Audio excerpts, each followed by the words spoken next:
Olá, gente boa! Hoje o nosso canal tem a honra de conversar com meu queridíssimo amigo Wagner Borges, escritor espiritualista, palestrante, radialista. Wagner, muito obrigado por disponibilizar o seu tempo para receber a gente. João, que legal, grande amigo João, parceirão de tantos trabalhos aí ao longo dos anos, né? Grande ator. E vamos bater um papo aí sobre espiritualidade aí pro pessoal do seu canal. Vamos. E só pedir o pessoal para desculpar que o Rama, meu cachorro, tá aqui e ele tá latindo, ele tá cheio de ciúme que a gente tá conversando aqui. Se então vocês ouvirem o latido, meu cachorro, cachorro vem lindo. cá, vem cá. Não, vem aqui, vem cá, para. Então, vamos lá. Wagner, onde e quando você nasceu? Eu nasci no Rio de Janeiro, em 1961. Aí eu moro aqui em São Paulo desde o início da década de 90. Se eu tiver por aí, os próximos meses eu vou fazer 61. 61? Em setembro, né? Que dia de setembro? 23 de setembro, 23 de Libra, setembro. o primeiro dia de de Libra. E como é que teus pais te criaram? Olha, meus pais, eles me criaram com mais dois irmãos. A minha mãe baiana, morenona, assim, igual você, de Jequié, interior da Bahia. E ela, quando adolescente, foi trabalhar no Rio de doméstica, em Copacabana, era aquela época, década de 50 e 60. E o meu pai, filho de portugueses, branco, conheceu minha mãe, se apaixonaram, e aí casaram, e aí tiveram 3 filhos. Eu sou o mais velho. E aí o meu pai ficou desempregado uma época, a gente morava no Cosme Velho, que é um bairro depois ali de Laranjeiras, e o meu pai perdeu o emprego, e aí teve que mudar para a Baixada Fluminense, para ter um aluguel mais barato. E eu cresci na Baixada Fluminense como um moleque de rua jogando bola de gude. Com toda a liberdade? Toda a liberdade, brincando na rua, correndo, aquela era uma época diferente, né? Jogando bola nos campos da Baixada Fluminense. E ali eu cresci, João, eu agradeço a Deus por isso. Porque estava na Baixada Fluminense, muito imigrante nordestino, muito negro, muita gente, às vezes, vindo de fora do Brasil, imigrante de outros lugares. E eu crescendo ali, aquela geração de garotos todos iguais, indo à escola junto, jogando bola junto, isso me deu um senso de igualdade e humanidade maravilhoso. Tanto que eu detesto o racismo por causa disso. Cresci num bolo, tinha de tudo, cara. Um grande caldeirão, né? Um grande caldeirão onde todo mundo junto estava ali.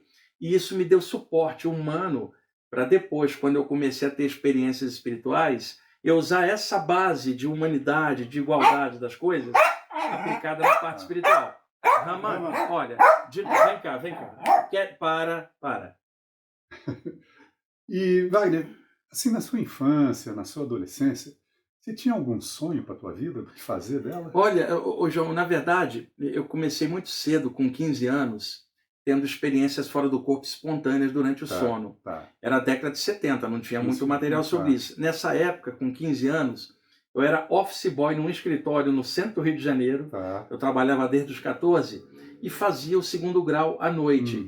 Então, a minha cabeça de 15 anos era de um jovem absolutamente normal, jogando bola, indo à praia, indo ao cinema, namorando, gostando de rock progressivo e hard rock, né, que eu sou apaixonado até hoje. Você gosta? Então, eu não tinha muita coisa ainda para a vida futura naquela época. Né? Eu estava estudando, eu me preocupava em fechar o 2º grau para depois tentar uma faculdade do que eu iria escolher ainda. Mas parte de mim eu acho que já sabia inconscientemente que eu iria para outro lado, vamos chamar assim. E aí, com 15 anos, eu comecei a ter experiências fora do corpo, e aí abriu assim o caminho espiritual para mim, e eu fui fluindo nele, e eu dei uma sorte enorme, João, porque junto com o sensitivo que eu estava me tornando, o lado humano também ia crescendo junto. Eu continuava jogando bola, continuava escutando rock. Então isso me deu uma espécie de naturalidade dentro da parte espiritual. Isso me calçou, porque você sabe, esse é um caminho que às vezes a pessoa pode se deslumbrar, achar que é mestre de alguém, sabe? E no meu caso isso nunca aconteceu por causa da própria base educacional que eu tive, de criação, e de o lado humano ter emergido junto, foi somando uma coisa com a outra. Isso é maravilhoso, né? Chegar nesse equilíbrio, né? Entre a espiritualidade e o lado material, que a gente está encarnado, a gente está na Terra, né? E aí sempre falo para o pessoal que estuda comigo, o ponto de equilíbrio. Porque muita gente às vezes estuda algum conteúdo espiritual e abstrai muito para o lado de lá, e isso é um perigo, porque ela pode perder o pé no chão do lado de cá. E é claro, se nós estamos reencarnados aqui, existe algo a aprender aqui e agora, senão nós não estaríamos aqui. Então, o lance não é nem lá, nem cá, é aqui. É aqui. Equilibrando e fazendo o melhor possível. Eu já ia te perguntar, né, como a espiritualidade entrou na tua vida, mas te respondeu aos 15 anos de idade, você começa com essas experiências fora do corpo. Você pode contar pra gente como eram essas experiências? Sim, elas aconteciam espontaneamente na época. Eu deitava para dormir, João. Isso de noite, sempre de noite. Sempre à noite, trabalhando de dia, estudando à noite. Aí alguém às vezes fala assim, Wagner, por que você se meteu com isso? Eu não me meti, eu fui atropelado. As experiências aconteciam, eu não sabia como. Elas eram espontâneas. Eu fui obrigado a estudar o que estava acontecendo para poder entender o que era aquilo. Eu não fui atrás de nada. E outra coisa que muita gente fala, esse pessoal que mexe com a parte espiritual é tudo pirado pro lado de lá, imagina. Você não tem ideia como eu sou pé no chão, cara. Com as coisas. Então, isso não bate. O que acontece é que muita gente não teve essa base, que eu, por sorte eu pude ter. Então, eu acordava fora do corpo sem saber como estava. Como tinha acontecido. Era assim, eu deitava para dormir, apagava. Quando eu despertava, estava bem alto por sobre a cidade do Rio de Janeiro, como se eu fosse um espírito desencarnado olhando para baixo. A Baía de Guanabara, o Pão de Açúcar, várias vezes. E você se via também? Não, inicialmente não. As primeiras experiências eu já despertava longe. Posteriormente, eu comecei a acordar paralisado, sem conseguir me mexer. A paralisia do sono. Entendi. Eu não conseguia abrir os olhos, tentava gritar para chamar meu pai, não saía som nenhum, até que eu recuperava o movimento. Isso acontece com milhões de pessoas. Tinha, porque eu não sabia o que era. Até que uma noite, já aos 16 anos, eu acordei paralisado e em lugar de eu tentar me mexer, eu fiquei quieto, eu esperei. Porque normalmente quem tem a paralisia do sono, quando ela se vê paralisada, que é um estado alterado durante o sono, ela tem um pavor e o pavor dispara adrenalina e ela abruptamente volta para a vigília. A pessoa não faz assim, deixe-me ficar quieto e observar o que é essa paralisia. Foi isso que eu fiz. Grande sabedoria. Cara, quando eu fiz isso, o que aconteceu? Tudo. Eu senti a minha aura dilatando, como se eu tivesse, por exemplo, num colchão de ar que fosse expandindo, e eu me senti escorregando para a esquerda e para cima. Virei no ar e olhei para baixo. Pela primeira vez eu vi o meu corpo sem eu estar dentro, cara. Totalmente consciente. O corpo dormindo, roncando. E aí, que você sentiu? E eu fora. Rapidamente eu pulei para dentro do corpo. Na noite seguinte, novamente aconteceu a mesma coisa. Acordei paralisado, fiz a mesma coisa. E aí, quando eu me vi fora, João, eu juro, eu parei, cruzei os braços extrafísicos, olhei para o corpo e falei assim, qual dos dois sou eu? Obviamente que sou eu que está pensando, raciocinando, e sou esse, não aquele que está deitado. Vou tentar mexer a mão, qual vai mexer? Eu mexia essa aqui minha ali fora e não a do corpo. Então, claramente eu via que eu era uma consciência independente do corpo, independente do cérebro. Eu estava provando para mim mesmo que eu pensava sem o cérebro. E eu estava vendo o corpo de fora. Então, claramente, você vê que o corpo não é você, é um envoltório carnal, onde espiritualmente você encaixa para viver. Quando aqui agora eu falo eu, é o conjunto. Se eu sair do corpo, eu falo esse, o que ficou é o envoltório. E vocês têm o que? Ondas eletromagnéticas? Tem ondas energéticas que formam feixes energéticos. Mas dentro da física quântica a gente pode... Você pode dizer o seguinte, o corpo é matéria e matéria é energia condensada. E o campo espiritual, ele é energia mais sutil. Quando ele se desprende, entre ambos se formam ligações energéticas pelos chakras. E aí, é isso que se chamava cordão de prata na literatura esotérica antiga, que não é prata, mas lembra o brilho do cordão, porque é algo que liga duas partes.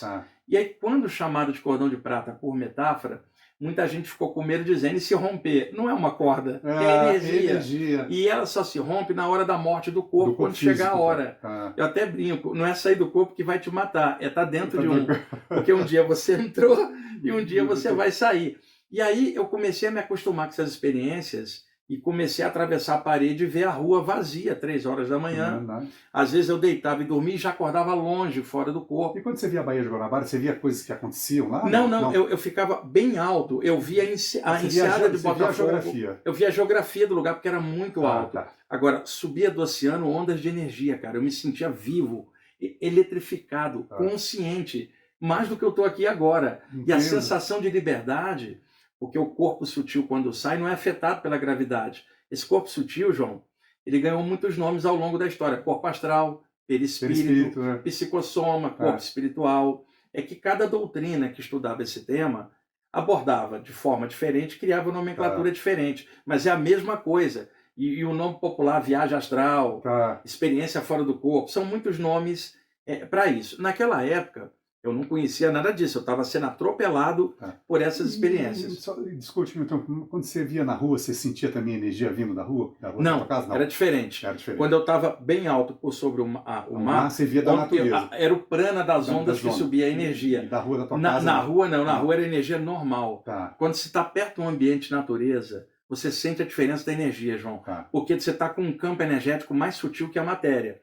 Aqui embaixo, com o corpo físico, a gente sente essa diferença quando vai no horto, num parque. Mas fora do corpo, essa diferença é o dobro, cara, de sensibilidade. Você percebe a energia limpa nas coisas da natureza e percebe a energia normal que eu digo, ela é pesada na área urbana, porque tem pouca vegetação, mas você está tão acostumado a viver na área urbana que você não sente. Mas está rolando. Mas está rolando. Né? Quando você vai na natureza e fala, caramba, parece que aqui é bom, ali é ruim. Não é isso. É que uma é densa, a outra é sutil. É por isso que dá a sensação, às vezes, quando você está viajando, quando você sai de São Paulo, você já começa a sentir bem. Imediatamente você respira um ar você pega aqui a Bandeirantes, vai na direção de Campinas. Você sai um pouquinho aqui da rodovia, você já fala, muda tudo. Porque não é São Paulo só, qualquer cidade grande. Nova York, Londres, Tóquio, é assim, é muita gente. E não é só o lance da energia urbana, não. Milhões de formas mentais da humanidade enclausurada no mesmo lugar, e a gente levando em conta a ansiedade, o vazio existencial, as formas mentais são o medo. Então a gente vive dentro de uma bolha densa, que não é só poluída fisicamente, mas psiquicamente também. Influencia a gente e que influencia a gente. Um ambiente perto da natureza, a natureza compensa, mas nem isso às vezes ajuda tanto. No Rio, você tem o mar e tem um ambiente pesado por causa da violência, que é a mesma aqui em São Paulo, a mesma em qualquer cidade grande. Só que o Rio tem a praia, você ainda tem um vento marítimo, aqui em São Paulo não tem. Então, você quer ver se uma pessoa aguenta o tranco mesmo, põe ela aqui em São Paulo. Porque quando eu estava no Rio, eu ia para a beira da praia e respirava um pouco. Aqui, imagina, você vai para a beira da praia, João, você se inspira, escreve um poema. Vai para o alto da montanha, compõe uma canção. Mas se você está dentro dessa área urbana e compõe a canção olhando o prédio e faz um poema lindo olhando, você não teve natureza para inspirar. A inspiração veio de dentro. Isso mostra o teu talento. Porque você está no meio da cidade grande e mesmo assim produz coisas lúdicas e criativas mesmo no meio da compressão. Queria voltar só um pouquinho lá atrás, antes de a gente continuar esse papo que tá maravilhoso. Por exemplo, essas ondas, ela tem a velocidade da luz? Não, a velocidade da luz é diferente. Por exemplo, se você ultrapassar a velocidade da luz, segundo a física, você estaria fora da barreira do tempo. Então, tecnicamente, o pensamento é instantâneo, ele é mais rápido que a luz. Então, dentro da mente não existe tempo. Mas como a gente está condicionado aqui embaixo, o cérebro, ele usa a noção de tempo e passagem de eventos. Então, tipo assim, o tempo não existe e existe. Dependendo do plano onde você está, essa compressão aqui na matéria, a noção de dimensão de 3 dimensões e a noção de tempo, que seria a 4ª dimensão segundo a física, são 3 dimensões de espaço e uma de tempo, né? Embora a física quântica hoje fale de N dimensões, universos paralelos, tudo isso, o que acontece? O campo energético da gente, ele reflete o campo mental. Na hora que você sai do corpo, João, o condicionamento daqui de ser um ser humano, João, um homem, 1,80 m, você vai levar para lá. Então o corpo espiritual vai tomar o formato este aqui duplicado. Porque você olha no espelho desde pequeno e fala, este rosto aqui sou eu e eu sou o João. Então na hora que você sai, a mente plasma a sua identidade deste momento. Entretanto, esse corpo espiritual é dotado de alta plasticidade. E se fora do corpo você lembrar de outra vida, João, no mesmo instante ele plasma aquilo de antes. E outra, e se você pensasse assim, eu não sou apenas um cara, um homem lá da Terra, chamado João. Eu sou um cidadão do universo, uma centelha vital do todo, que está em tudo. Eu sou um espírito, eu sou uma consciência. Nesse instante, você quebra o padrão mental de que você é humanoide, e aí o corpo astral se transforma numa forma só de luz, cara. E é por isso que quando, por exemplo, Chico Xavier e tantos outros falavam de seres iluminados, eles não tinham forma humanoide, porque eles não reencarnam há tanto tempo, não estão condicionados à forma de luz. E em contrapartida, quando você fala de espíritos densos, no astral inferior umbral, deformados, que a mente deles é assim, o corpo astral tende a plasmar. Acontece que no nosso caso, a gente fala, eu sou humano, Na hora que sai, esse humano é o que aparece, podendo mudar pela captação da energia. Bom, agora voltando para aquele menino de 15 anos que acordava no meio da noite, paralisado, vendo coisas, viajando. Como é que foi o caminhar desse menino até chegar no encontro espiritual, no trabalho, nessas viagens astrais eu levei que você faz uns hoje? 3 anos para entender o processo todo, porque eu não tinha com quem conversar. Você demorou 3 anos. 3 anos. Entre os 15, você não conversou com ninguém nesses não 3 havia anos. ninguém com quem eu pudesse conversar, João, porque as pessoas não entendiam o que eu falava. Achava que você estava louco? Meu pai, materialista, achava que eu estava louco. Minha mãe e minha avó religiosas achavam que eu estava com o diabo. Então, eu percebi que eu não podia conversar aquilo, porque ninguém mais estava vendo ou sentindo. Os irmãos também, evangélicos, não falavam comigo. Tá? Então, um dia eu cheguei em casa, minha mãe estava com uma tesoura para picotar meus livros em nome de Jesus, cara. Você tem uma ideia da compressão religiosa. Eu era um adolescente já forte, ela não podia mais me segurar. Eu peguei a Bíblia dela e peguei um facão, João. Falei assim, se você tocar nos meus livros, eu vou picotar sua Bíblia e queimar. Eu ia fazer, que você sabe, que adolescente é radical.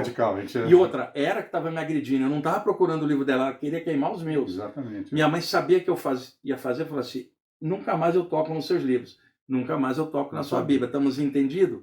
E aí, nesse dia, a minha mãe falou assim, de hoje em dia eu te entrego pro diabo, porque você não tem mais jeito. Assim, pra você ter uma ideia, o que a religião faz de lavagem cerebral, e eu não estou falando da religião do outro, estou falando da minha mãe. Porque às vezes a pessoa fala que falou mal da religião. Não, minha mãe era católica? Assim. Não, ela era católica, depois virou evangélica, e as amigas dela todas evangélicas, cheia de moral, Rama, quietinho, para. De regras, cheia de regras, para, Rama, para. Chegava em casa com discos de rock progressivo e hard rock, ela achava que eu estava levando coisa do diabo para casa. Você lembra que tinha o mito de que se você pegasse um disco do Led Zeppelin de vinil e fizesse ao contrário, ele falaria o som da besta? Conversa fiada, né? E aí um dia eu cheguei com o disco do peguei do Led Zeppelin, o Physical Graffiti, que era um disco de 1975. Eu comprei ele em 1978. Né? Eu tinha 16 anos. Quando eu entrei com aquele disco na mão, minha mãe falou, já está trazendo agora o capeta em forma sonora. Meu Deus. Então eu passei essa compressão e eu sempre lutei contra, porque eu acho que eu já nasci assim com a minha índole, com a mente muito... Eu não aceitava a doutrinação religiosa, cara. Era uma coisa muito livre. Minha mãe levava um pastor em casa, eu detestava aquele cara. Não que ele não fosse do bem, mas ele era chato pra caramba. Aquela doutrinação. E eu estava vivendo outras experiências. Uma libertação, eu estava vendo outras coisas que me diziam o contrário. O meu pai era materialista, mas me respeitava, cara. Ele falou assim, eu acho que você está maluco, mas segue o que você quiser. Então, houve essa dificuldade. E quando eu cheguei, por volta dos 19 anos, né, eu já estava mais adulto, eu rodava os sebos do Rio de Janeiro tentando encontrar literatura que falasse de saídas do corpo. Naquela época tinha a revista Planeta, lembra? Que era a única que tinha. Então eu achei algumas reportagens que falavam da tal da viagem astral. E aí comecei a procurar literatura. E aí descobri um livro aqui, um livro acolá. Descobria um capítulo num livro que tinha sobre saídas do corpo e tirava aquele capítulo e ia somando com um capítulo de outro livro, juntando um cabedal de informações e indo ao encontro do que estava acontecendo, eu entendia. Então pegava o Livro dos Espíritos de Allan Kardec. Está lá o capítulo 8, Emancipação da Alma. A partir da pergunta 400. São as saídas do corpo. Né? Algum espírita que estiver assistindo a gente vai entender. Agora, pegava um livro de ocultismo. Achava lá um capítulo que falava de saída do corpo dentro do ponto de vista esotérico.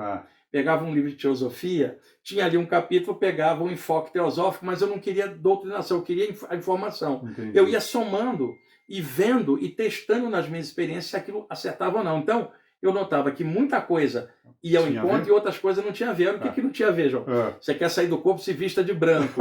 Eu dormia de cueca e camiseta, cara, no Rio de Janeiro. E tava calor. Outra, precisa rezar. E eu não rezava porque eu não tinha religião. Então, eu notava claramente que os autores misturavam a moral religiosa dentro da experiência, dentro da área que eles estavam. Precisa ficar 3 dias sem fazer sexo para ficar com a alma pura. Eu tinha uma namoradinha, João. Eu ficava 3 dias sem fazer sexo. O máximo que eu ficava era nervoso. E eu descobria que eu tinha atividade sexual e não me atrapalhava a saída do corpo. Né? Porque aquilo é natural, nada a ver. Divino, né? E aí, aos 19 anos, e eu lendo de tudo, ocultismo, mas yoga, sempre sozinho. Aí, aos 19 anos, eu fui convidado por um parapsicólogo no Rio para fazer uma palestra para o grupo dele para contar minhas saídas do corpo. Era um sábado à tarde, eu fui lá e fiquei contando. E o pessoal assim, que era todo mundo teórico que estudava, mas não tinha prática. Aí eles me pediram, você pode vir aqui aos sábados? E aí eu passei lá, quer dizer, e aí naquele grupo tinha um espírita. E ele falou, você pode ir lá no meu centro espírita contar o que você está vivendo? Aí eu ia aí lá no centro espírita, o pessoal falava, você pode vir de novo? Aí lá no centro espírita tinha um cara que era da Umbanda. Falei, você pode... Aí eu comecei minha vida de palestrante com 19 anos, no Rio de Janeiro, ia em vários lugares. Centro Espírita, Umbanda. Centro Espírita, Umbanda, um grupo de ocultismo me chamou, né? E aí eu comecei a ficar conhecido no meio espiritual do Rio como o rapaz da saída do corpo. E aí naquela época eu conheci o Valdo Vieira, que tinha trabalhado com o Chico Xavier durante anos. E aí quando a gente se conheceu foi um encontro muito legal. O Valdo ele tinha 30 anos a mais do que eu. Eu acho que ele viu em mim ele mais novo, e eu vi ele o cara mais experiente.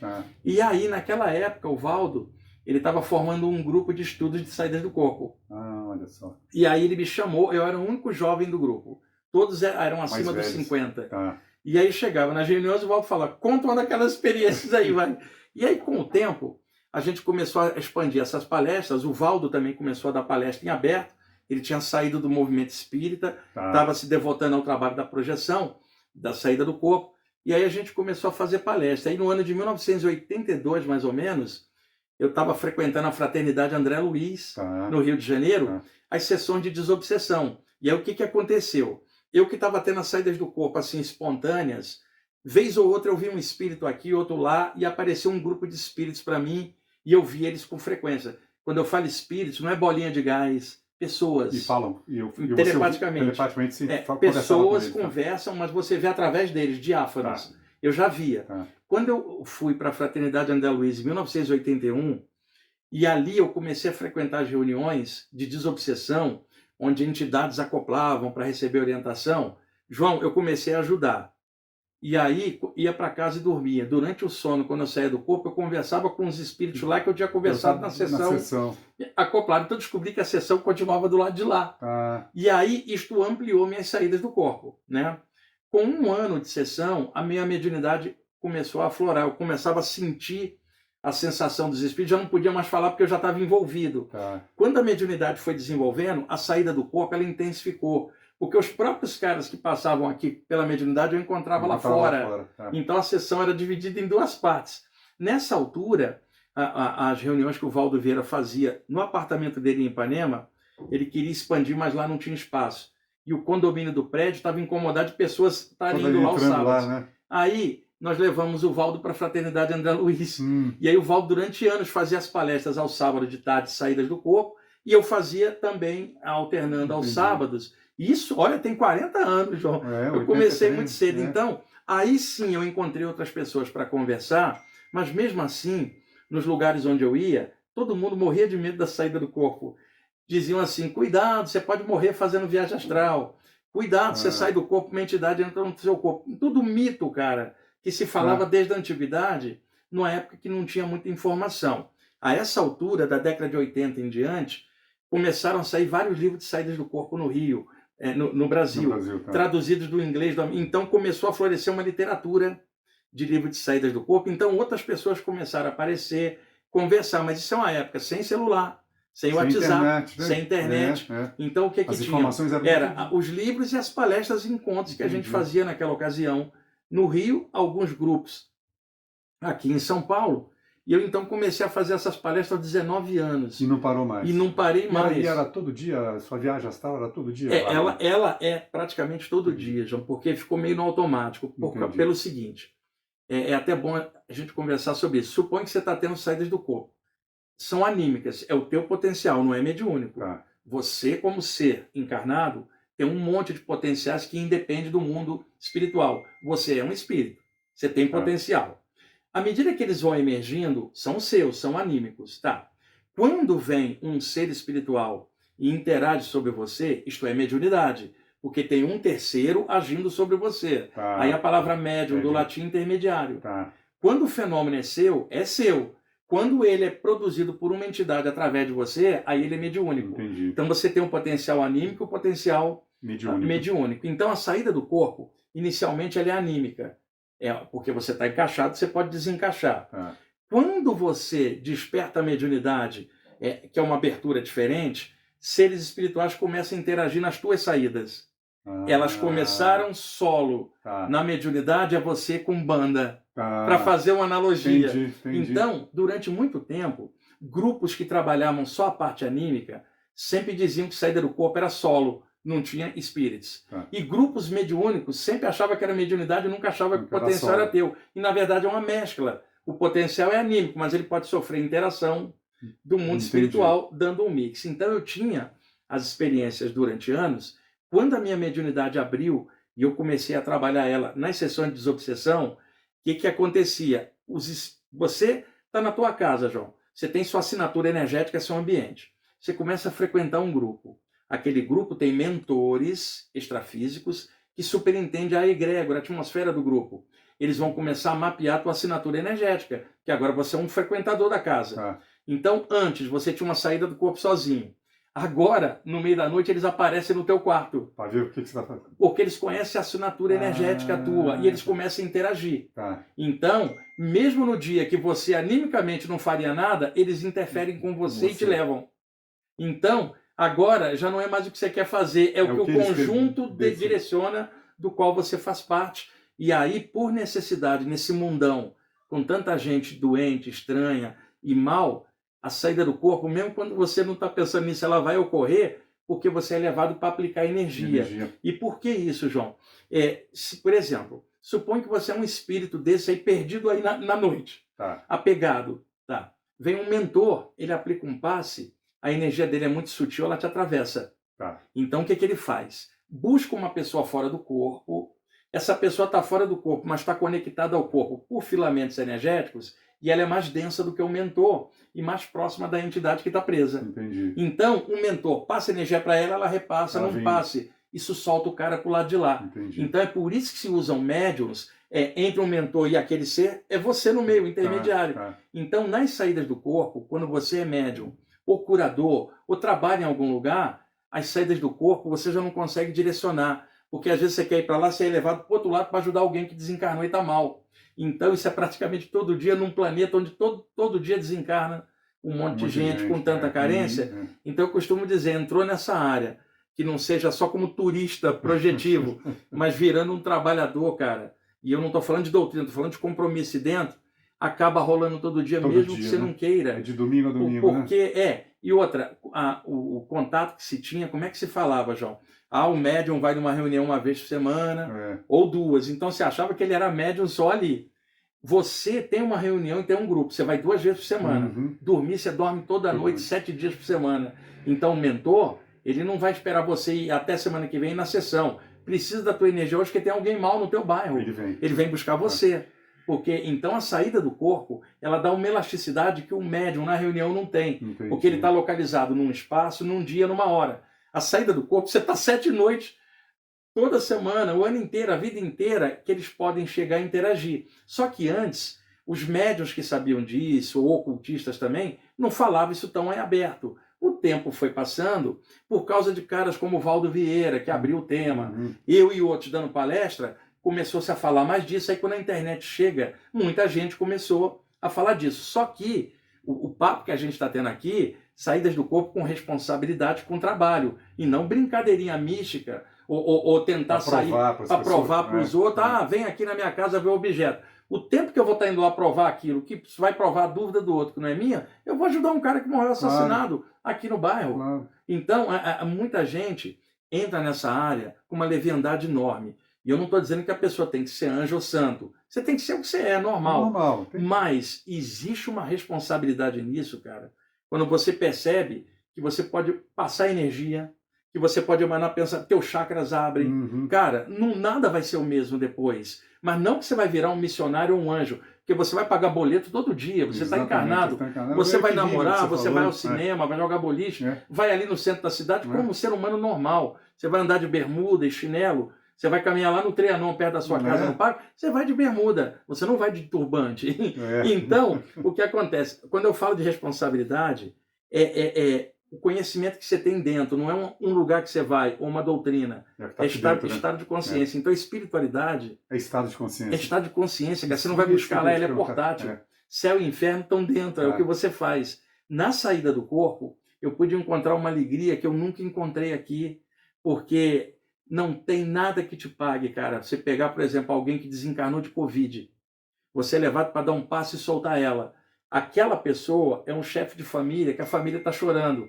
E eles não sabem que você está ajudando ele. Você foi lá, ajudou ele a passar e era uma pessoa do bem. Passou. Você volta contente para o corpo, você fala, eu fui útil. Eu fui útil à família deles, eles nem sabem. E outra, eu estou atuando socialmente. Porque se eu não tirar ele daqui, ele vai ficar grudado na família e vai dar um problema. Então, você opera em outro nível que a sociedade não percebe. Então, existe uma janela aberta nas saídas do corpo durante o sono que a humanidade não se toca. É o que eu venho falando há anos e outras pessoas nessa área também, que são as saídas do corpo com espiritualidade, cara. E te cansa fisicamente? Não, você não está queimando caloria, o teu corpo está respirando na cama. Você está numa atuação psíquica e não uma atuação física. Por exemplo, se eu estou aqui, corro, me agito, a adrenalina sobe. Se eu estou lá e me mexo, a adrenalina não sobe aqui no corpo. Agora, o que pode acontecer é você ver alguma coisa, retornar, e aquela coisa lá te dá impacto emocional, e na hora que você encaixa, a adrenalina dispara, porque você está impactado emocionalmente. Deixa eu dar um exemplo. Suponha que você vai num campo de refugiados da África. Você vai e você fica chocado, cara, com a miséria humana, a dor do próximo. Você volta e fica uma semana deprimido, cara. Não é o perigo da experiência, mas não houve infraestrutura para você lidar com a dor do outro. Isso, às vezes, na saída do corpo pode ocorrer, que se vê muita coisa. Na hora que você volta, quantas vezes, cara, você chora sozinho? Isso acontece com médiums, curador, diante da dor do outro. E você não pode fazer muito, você é um no meio de 8 bilhões de pessoas, mas você está contente depois, porque você sabe que você fez o que você podia fazer. Então, esses anos todos dando passe num monte de gente. O que acontece? Na hora que eu desencarnar, vamos supor assim, que não apareceu nenhum mentor para me levar. O que eu faço? Eu estou acostumado a soltar o pessoal. Eu viro minhas mãos atrás, dou um passo em mim, você consegue ativo os chakras e passo. Vai embora. Eu já tenho essa condição. Já tenho essa condição. De tanto fazer para o outro, eu posso fazer para mim, cara. E passar. Nem isso eu vou dar trabalho para o meu mentor. Eu não quero nem que ele venha me buscar. Eu vou. Você vai. Mas não é por arrogância, não. Mas é porque deixa ele cuidar de quem não pode, eu já posso. Eu já tenho essa consciência. E tipo assim, me aguarda aí que eu tô chegando. Fui, vou te ajudar mais ainda. Agora, o que eu acho muito bacana, Wagner, é que assim, que você falou, a família nem sabe que você está ajudando. Isso é lindo, você ter um reconhecimento seu, saber que você ajudou uma família, e não precisa ninguém ficar sabendo, né? Não precisa. E outra, aí eu vou ali na feira com o Rama, não vou contar nada para ninguém, vou brincar com todo mundo, vou assistir o jogo do meu time mais tarde, dentro da naturalidade. Qual é o seu time, falando isso? Eu sou Botafogo, no Rio e Santos, aqui em São Paulo. Eu adoro futebol. Eu também gosto muito de futebol. Adoro futebol, quando assisto a rodada toda. Eu sei tudo. Sabe uma coisa que eu acho muito legal também, Wagner? Assim, você tem essa espiritualidade toda, esse trabalho todo espiritual, por exemplo, e gosta de futebol, gosta do rock and roll, namora, quer dizer, então é uma coisa maravilhosa. Você tá falando com um baita médium e o cara adora hard rock, né? Então, por isso que eu falo, João, que eu dei muita sorte, cara, do ser humano emergir junto, né? O rock progressivo que você gosta, imagina, porque é uma manifestação divina também, às vezes, João, o pessoal que me escuta lá no programa da Rádio Mundial, estou lá há 23 anos, ou que me vê numa live, vê a gente falando, você pensa que a gente é diferente, não é, cara. Literalmente igual. Você faz tudo e, inclusive, tem defeito. Exatamente. Agora, tem essa coisa boa que é a parte espiritual, cara, porque sem isso, eu teria um grande vazio por dentro. Seria só eu e meus defeitos. Isso é uma qualidade que o universo me deu, que eu posso utilizar. E é um privilégio, né, Wagner? Eu acho. Eu costumo falar assim, eu sou sortudo, porque Deus me deu a chance de mexer com isso. Quando eu vejo um médium triste e que fala que a mediunidade dele é a cruz, só falta bater nele. Eu falo, cara, a mediunidade me deixa feliz, o meu animismo me deixa feliz, me tirar a parte espiritual já era. E aí eu fico vendo assim, eu não quero mexer porque eu não aguento. Cara, você não entendeu nada. Você está botando o teu ego na frente. Pô, uma possibilidade dessa de abertura num planeta como esse, cara, é uma ótima coisa. Eu sinto isso às vezes quando eu estou em cena, quando eu faço um trabalho bem feito, e que as pessoas gostam, e que eu consigo, a minha divindade consegue se comunicar com a divindade da plateia. E quando eu entro em cena, eu penso nisso. Isso. Me dá uma satisfação, Wagner. Eu chego em casa, eu durmo feliz da vida, e as pessoas nem precisam saber disso. Não né? precisam eu acho que saber. O nosso trabalho como ator também passa um pouco pela mediunidade, não passa? Passa. Eu sempre achei, João, que a arte em geral, ela é totalmente mediúnica. Não que você não tenha seu potencial, mas energias outras interpenetram você na hora que você está fazendo. Por exemplo, um músico, eu acho que tem um contato direto com Deus. Poeta, escritor. Tem contato direto com Deus. Às vezes um artista desse fala assim, eu vou tirar um mês de férias para compor 3 canções, não sai nada. Não sai nada. E aí, quando ele está viajando, não tem nem tempo, desce 3 canções do nada. Não é dele. Daí, na Índia, se falava dos devas da música, as divindades da música, os Gandharvas, os cantores celestes, que inspirariam ótimas composições, né, aqui no mundo. Porque a música, quando o ego do homem entra, ela pode virar um tormento, uma coisa ruim.